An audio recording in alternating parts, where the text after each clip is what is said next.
Hey guys, today I'm going to be sharing my choices for my sixth grader for the upcoming school year. So this is going to be pretty much just her curriculum, although I will be sharing a few things we'll be doing as a group just so you can kind of get a better idea of what she'll be using.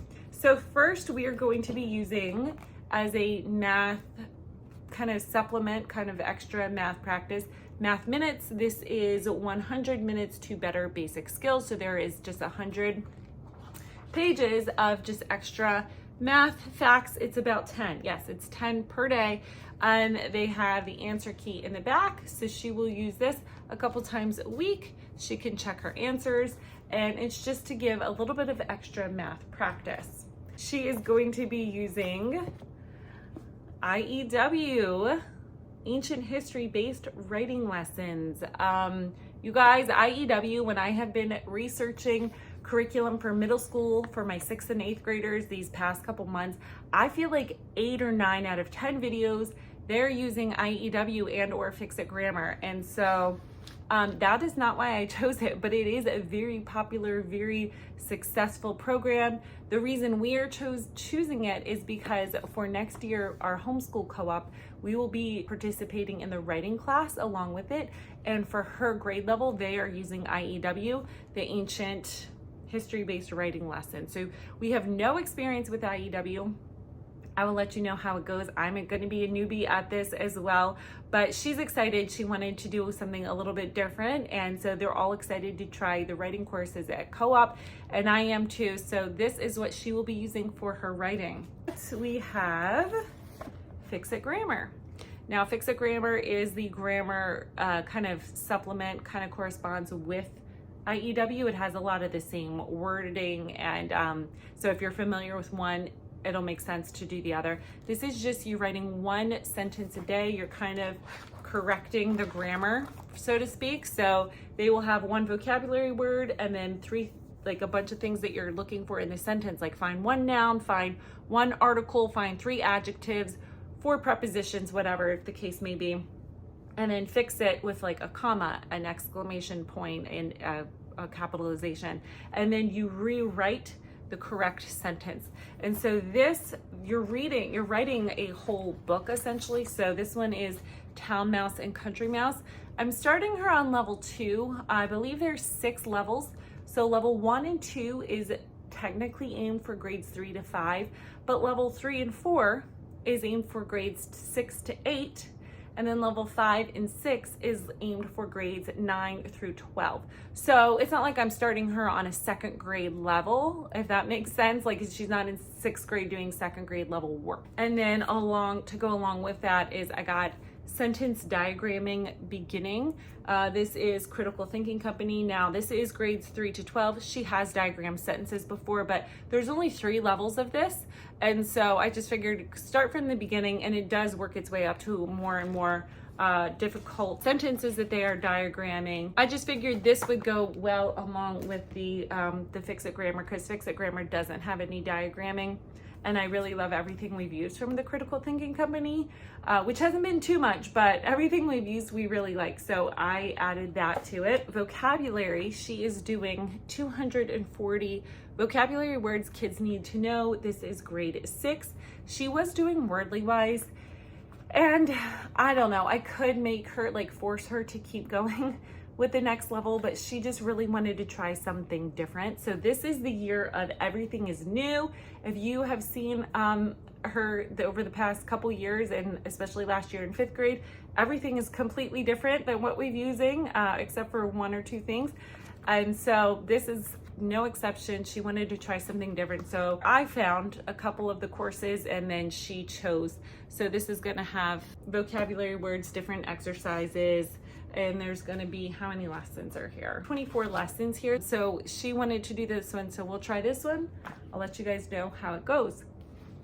Now for handwriting, again, she did level 6 of the Good and the Beautiful handwriting. They have up to level 7, but she, again, wanted to try something a little bit different. So she is doing Exploring Handwriting Through U.S. Geography, Super Successful Cursive. So this is going to go through. So for example, you're going to start off with Arizona. Here's the state. It's going to give you like mountains, the main the main cities, the capital, and it's going to ask you different questions. What is the capital city? It's located in which region of the United States? So in case you're wondering how would they know what region, a couple pages before, for example, they're going to write several pages of facts about Arizona. So down here it says Arizona is located in the western region of the United States. So they would have that. And then it's going to do 3 pages of facts about Arizona.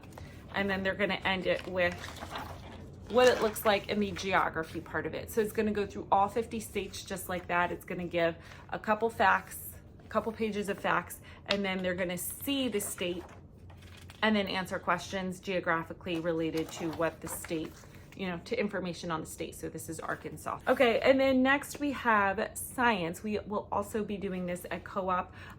This was our first year. This past year has been our first year doing science with co-op. I normally do it as a group, but we ended up doing it, we outsourced this year, and so it's been really good. She doesn't really love these books. She likes the, going in the experiments and the interacting with the other kids and all of that. She likes that aspect, but the actual books, the science books themselves, she doesn't really like.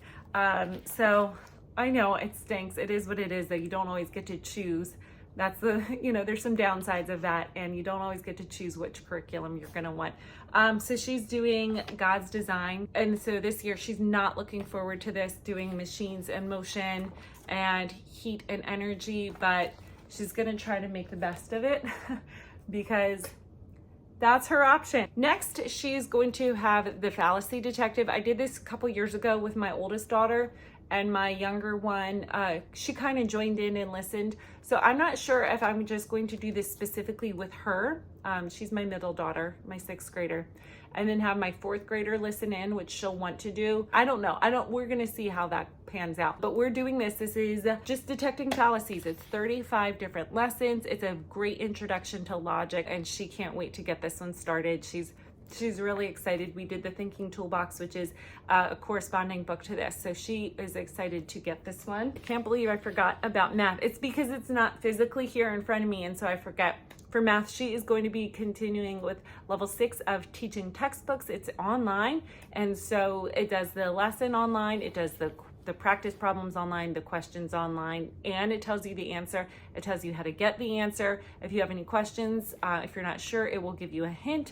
And one of the coolest parts is if you are stumped as a parent teacher, you can call online and they have a hotline, and they will offer free tutoring for as much as you need, as much tutoring as you need for as long as you need. They will help you out in case, so you're not kind of like on your own. They will hold your hand through it. And so we really liked it. This is our 3rd year doing teaching textbooks, and my girls have been doing really well. So lastly, I'm going to share, now this is technically like a group subject, but I want to explain a little bit before I get into the last part, which is her reading. So she is going to be doing with my younger daughter. So her 6th grader and 4th grader are going to actually be doing history separate. And I shared about this in my group subjects video, why we're doing 2 separate history curriculum this year as opposed to doing everything together. But we are going to be doing, and I'm so excited about this one, The Good and the Beautiful, History, Year 1. So it's going to come with the course book. It's going to come with Maps and Images book. It's going to have a timeline, big book of history stories. So it's going to be just a bunch of different picture books all in one, compiled together. This looks so good. I'm so excited. I can't wait to use this. You guys, I haven't shared this, but I have been like so many times almost ready to pull the trigger on their history, and then I just didn't. I found something else, and then they said that they're coming out with a new one. And I've been waiting a couple years, and I wasn't even going to get it. I really wasn't. I was going to just do Sunlight for everybody, but when it came out, it just clicked. And I always pray about my curriculum to use, and I just feel like the Lord was just laid this one on my heart to do this. So she said, Mom, can I do history on my own? And I'm like, no, you can do handwriting on your own. You can do, reading on your, there's certain things you can do on your own. History, like I want to make sure that I'm teaching you and you're understanding and you're getting the concepts. And so this is a perfect compromise. So it's 60 lessons. So we'll do 2 lessons a week together. her and my fourth grader, my sixth grader and fourth grader. And then this is the history book, Year 1 Student Explorer. And this, it's like activity pages that go along with it. Okay, so each lesson has an activity page. So we'll do those together. And then, because she asked for the 7th and 8th grade version, each lesson has a corresponding extension. So what she'll do on the other 2 days that we're not doing a group history together, she's gonna read this on her own. It's a front and like a back. It's like 1 or 2 pages that she'll read on her own, and she'll do the activity. Now this one's pretty easy. It's like it's a crossword puzzle, but some of them are a little bit more challenging. You have, it's a word search. Okay, never mind. I promise there are a little bit more. Yeah, so this one is like you have to write, what did you learn about in this extension? And then she's gonna have to write a full paragraph. So she likes that because 2 days of the week, she'll feel like she's doing history on her own. And then the other 2, we're doing it together as a group. I think this is definitely gonna be more on their level, their comprehension, and this will be a better fit than what we've been using in the past. And she'll also feel like the older sister. I don't know if you have multiple kids close in age who may be a little bit competitive with each other, you know what I'm talking about. So she's gonna feel like the older sister, the leader of the group, and that will be good. I think this is going to be a good fit. So I went through The Good and the Beautiful has a list of, if you go on their website, they have a list of historical fiction that will correspond with the units that you're going to be using, because we're going to start one unit with like ancient history they're going to focus on ancient Egypt. Then they go all the way from ancient to modern history, and they do it every year. For 4 years, and they're focusing on different parts of that history. So like ancient Egypt, and then they're going to be doing the Middle Ages, Renaissance, and then they're going to be doing like the American Revolution, and then modern times, and I can't remember what they're focusing on modern times. I think like the Cold War, I want to say. And so I got books that are going to correspond to this. So this is Adara. I believe she is in the Bible the servant girl, Naaman's servant, because she said she was taken. And it says somewhere about being Naaman's servant. So I'm assuming that is like, they're kind of taking from the biblical story. And then Boy of the Pyramids, she'll read that. The Bronze Bow. For the medieval times, she will be reading The Door in the Wall, Joan of Arc, Warrior Saint, Robin Hood of Sherwood Forest. And then for the Revolutionary, she will read Tree of Freedom, Beaver, 1793, technically a little bit after Revolutionary, but still all in the same general time frame. And then this is Meet George Washington, because they're going to do a couple lessons specifically on him. So I just happen to have this one, so I said you can read that one. And then lastly, for the modern times, they're doing a lesson on Queen Victoria. So I got this one. It's quite large. I didn't realize it. I couldn't tell online. Victoria, Portrait of a Queen. So it's going to go through and just give like, it's going to have beautiful pictures. Some of these I was looking through were really pretty. And then it's going to just talk about like her life and just to go in more depth to learn about Queen Victoria. So she's going to read that one. We're going to talk about the Irish potato famine. And so Good and Beautiful recommended Nori Ryan's song, and it has to do with the Irish potato famine. And then this one is Children of the Storm. This is an autobiography of Natasha Vins. She was a child during the Cold War Russia in like the 1970s, I believe. And it's a Christian book. So this will be good because they will be focusing on that time period in history as well. So I tried to get the books that were going to be corresponding with the lessons and not just any random historical fiction books. It took me quite a while to narrow that list down, but so those will be 12 books she will read, and that will be like her reading. Now, what I plan on doing is probably each unit, I'll have her choose one of the 3 books and have her do some sort of report or essay or something so that she can just kind of, she has some sort of, I don't know if I'll do like a book study or whatever. I'm not sure what exactly I'm going to do. If you have anything that you've done in the past, let me know in the comments so I can kind of get some ideas. But I'm thinking somewhere along the lines of like a book report or, you know, some sort of summary of sorts. So that's my plan now. I'm really excited about next year. She's got all kinds of new things. She's excited too. So hopefully a lot of these are hits and not misses because they're all brand new pretty much. Hopefully you enjoyed this video. If you did, you can give it a thumbs up. And if you want to subscribe to my channel, you can see more homeschooling curriculum reviews and flip throughs and comparisons and day in the life. So I'd love to have you here. You guys take care. Have a good one. Bye.